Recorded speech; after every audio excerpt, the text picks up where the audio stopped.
श्री एकवीरा महात्म्य. श्री एकवीरा देवी नमः. ओम नमो श्री गजवदना गणराया गौरीनंदना विघ्नेशा भवभयहरणा. नमन माझे साष्टांगी. नंतर नमिली श्री सरस्वती. ब्रह्माकुमारी विनावती. जगन्माता भगवती. विद्यादात्री विश्वाची. नमन तैसे गुरुवर्या. सुख निदान सद्गुरुराया. स्मरुनी त्या पवित्र पाया. चित्तशुद्धी जहाली. थोर ऋषीमुनी संतजन. बुधगण आणि सज्जन करुणी तयासी नमन. ग्रंथरचना आरंभिली. जगजननी एकवीर माता. नवसालाची पावते भक्ता. तिचे महात्म्य वर्णितो आता. म्हणे मिलिंद माधव. आदी माया जी आद्यशक्ती. 108 तिचे पीठी असती. त्यातील एकवीरेची उत्पत्ती अतर्क्य अलौकिक असे. आधी तिने केले तपाचरण. प्रसन्न झाले पंचानन. तिला त्याने दिले वरदान. तेच आता सांगतो. योग्य वेळी या भूतलावर इक्ष्वाकू वंशी रेणुराजेश्वर. त्यांचे घरी तुझा अवतार. होईल जाण निश्चये. नाव तुझे रेणुका असेल. 5 पुत्र तुला होतील. एक वीर पराक्रमी त्यातील. म्हणून म्हणतील एकवीरा. दुसरी एक कथा सुंदर प्रचलित आहे पूर्वापार. तीही ऐकावी सादर. पुण्य लाभेल श्रोत्यांसी. दक्ष प्रजापतीने केला यज्ञ. पार्वतीस नव्हते आमंत्रण. तरीही ती स्वत होऊन माहेरी जावया निघाली. अनाहुताला नसतो मान. शंकराला हे ठाऊक पूर्ण. पुढची घटना आधीच जाणून. शंकर तिला म्हणाले, जर तेथे भलते झाले काही. शेवटचीच आपली भेट ठरेल ही. मग तू कुठे भेटशील तेही सांग आत्ताच पार्वती. तेव्हा शिवासी म्हणे ती सती. एकवीरा अवतार घेईन पुढती. भेटेन मग सह्याद्रीवरती. चिंता त्याची करू नका. महाराष्ट्राच्या वीरभूमीत. सह्याद्रीच्या थोर कुशीत. इंद्रायणीच्या खोऱ्यात. कार्ला नामे स्थान असे. आता ज्यांचे कार्ला नाव. तेच प्राचीन विहार गाव. आठवणी शिवाचा सद्भाव. एकवीरा तेथे प्रकटली. लगतच असतो बौद्ध लेणी. सुंदर कोरीव अत्यंत देखणी. तशाच एक अखंड शिळेतुनी देवी प्रकट झाली. अनेकांना दृष्टांत झाला. देवी पावते नवसाला. ऐसा असंख्यांना प्रत्यय आला. भक्तांची रीघ लागली. वाव नसे तेथे प्रदक्षिणेला. पुढे सभामंडप भव्य बांधिला. 2000 वर्ष झाली या गोष्टीला. दरवर्षी महोत्सव होत असे. जागृत असे हे देवीस्थान. म्हणून नम्र होऊनी आपण. देवी चरणी करुणी वंदन. स्तुती सुमने वाहूया. हे एकवीरे जननी. तू एकनाथाची कुलस्वामिनी. असंख्य नरनारी तव भजनी. आनंद समाधी अनुभविती. देव ब्राह्मण सोनार. कायस्थ प्रभू भंडारी. कासार कोळी ब्राह्मण आदी अपार. त्यांची तू कुलदेवता. शुद्ध सप्तमीपासून चैत्रात सतत पौर्णिमेपर्यंत जत्रा भरते अहोरात्र. सोहळा काय वर्णावा. देवी बससी ते पालखीत. जासी येसी मिरवित मिरवित. डोंगराखाली देवघर खेड्यात. आपले प्रिय माहेरी. तेव्हा त्या मिरवणुकीत. वारी येती अंगात. देवी तुझ्या उत्सवात. आनंदी आनंदी होत असे. कोणी येते नवस बोलाया. कोणी येते नवस फेडाया. कोणी मागणे मागया. चरणी मस्तक ठेविती. ब्रह्मादेव जेव्हा वेद विसरला. माते तुला तो शरण आला. तेव्हाच आठवले वेद तयाला. ऐसे थोर सामर्थ्य तुझे. जे कोणी तव भक्त करीती. त्यांच्या मनोकामना सफल होती. ऐसी आहे तुझी ख्याती. म्हणून शरण आलो मी. देवते माझी इच्छा असून. मनासारखे भजन पूजन घडत नाही माझे हातून. याची खंत वाटते. पोटासाठी रात्रंदिन. कष्ट उपसतो मोठे लहान. व्यवहार करता दैनंदिन. अपराध घडती अनेक. मी आहे अज्ञ पामर. मतिमंद पापी फार. तू आहेस थोर उदार. उद्धार माझा करावा. एकवीरा देवी तीच रेणुका. रेणुका तीच यलम्मा देवा हा. अमुकच मोठी ऐसी हे का. धरू नये कोणीही. आदिशक्ती देवी पार्वती. तिच्याच्या साऱ्या मूर्ती. स्थळ काळ परत्वे चरित्रे ती. भिन्न भिन्न भासती. सत्वचरित्रचे रेणुकेचे. तेच महात्म एकवेरीचे. साम्य त्यात यलम्माचे. भेदाभेद नसे मुळी. एकवीरा माता कार्ला डोंगरी. मुख्य रेणुका आहे माहुरी. यलम्मा सौदत्तीच्या टेकडीवरती. शक्तिपीठे प्रख्यात ती. चैत्री ऐश्विनी मार्गशीर्षाला. देवीच्या या भरती मेळा. भक्तजन होती तेथे गोळा. दूर दूर प्रांतीचे. रेणुका चरित्र नामे एक ग्रंथ. लीला आहे तामिळ भाषेत, कथाभाग मात्र त्यात हाय थोडा वेगळा.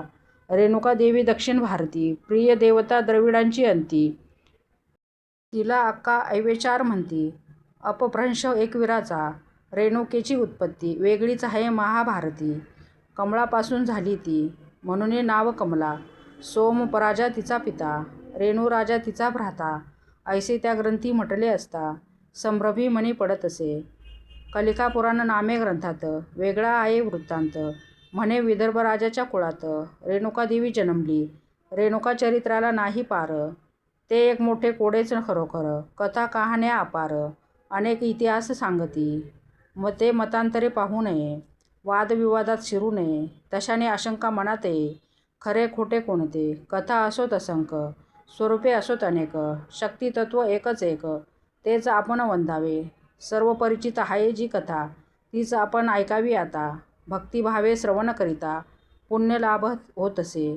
कानकुब्ज नामे नगरीत, रेणुराजा राहत होता राज्य करीत. त्यासी नव्हता एकही सूत, यास्तव दुःखी होता तो. त्याने पुत्र कामेष्टी यज्ञ केला, तेव्हा एक चमत्कार झाला. पुत्र न होता त्याला कन्याच एक झाली. रेणुराजाची ती कन्यका, यास्तव म्हणती तिला रेणुका. प्रिय झाली सर्व लोका, दिव्य रूप आगळे. वर्षामागून वर्ष गेली, रेणुका पुढे वयात आली. पित्याला चिंता लागली तिच्या शुभ विवाहाची. मग त्याने काय केले, तिचे स्वयंवर मांडिले. राजे रजवाडे समस्त जमले, ऋषीमुनी अनेक. जमदग्नी नामे एक तापसी, आला होता स्वयंवरासी. त्याला पाहुणी रेणुकेसी, प्रति उत्पन्न झाली. तेजपुंज पिळदार, भव्य दिव्य शरीर, व्यक्तिमत्व ते उठावदार. रेणुकेला आवडले, रेणुकेने ती पुष्पमाला जमदग्नीच्या घातली गळा. पाहुणी तो शोक सोहळा, स्वर्गी देव आनंदले. लगेच मन रेणुराजाने, शुभदिनी शुभमुहूर्ताने लग्न लाविले थाटाने. कन्या ऋषीस अर्पिली, गौरीहराचा जोडा शोभला. त्याचा संसार सुरू झाला. शोभा आली तपोवनाला, कामधेनू होती आश्रमी. हा हा म्हणता वर्ष गेली, रेणुकेला 5 मुले झाली. एकाहून एक भाग्यशाली, मातृपितृभक्त ती. वसुमंत, सुषेण, वसु. चौथा तो विश्वावसू, 5वा धारण करी परशु. अवतार 6वा विष्णूचा, त्या 5ही पुत्रात परशुराम हा कनिष्ठ सूत. परंतु वरिष्ठ पराक्रमात त्रिलोकी प्रसिद्ध झाला. पुढे एकदा एके दिवशी नित्याप्रमाणे स्नानासी रेणुका गेली नदी तीरासी. विचित्र दृश्य देखिले त्याच वेळी त्या नदीत. गंधर्व आपुल्या स्त्रियासहित जलक्रीडा होता करीत. अनंगरंग चालती, त्यांचे उत्तान प्रेम चाळे. पाहुणी तिचे डोळे दिपले, मनात अनंत विचार आले. फक्त एक क्षणभरी म्हणे, मी हे काय केले. परपुरुषाचे रतिरंग पाहिले, पतिव्रतेला हेन शोभले. महापाप घडले हे. मग ती भयभीत होऊनी, जलपात्रे डोकीवर घेऊनी परत आली निज सदनी.